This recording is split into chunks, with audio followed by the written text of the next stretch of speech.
Alright, this is COMFEE electric kettle we have in our kitchen. It's stainless steel, holds 1.7 liters.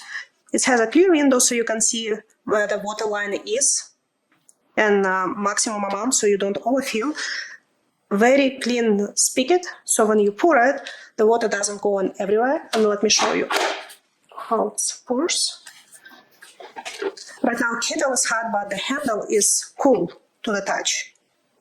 So let me show you how it pours. See, the water is hot. Easy to refill. You just click this button, and the lid come out. Open the lid, and you can refill it. I usually refill with a filtered water because I notice if I put the water from the faucet, I have some sediment going with the minerals on the bottom. I prefer to put the filtered water there from my fridge. So it does the job.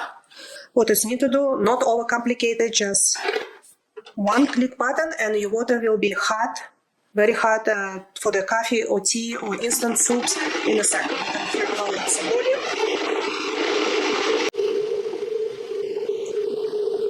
Also when it boils, it doesn't spill any water from the spigot.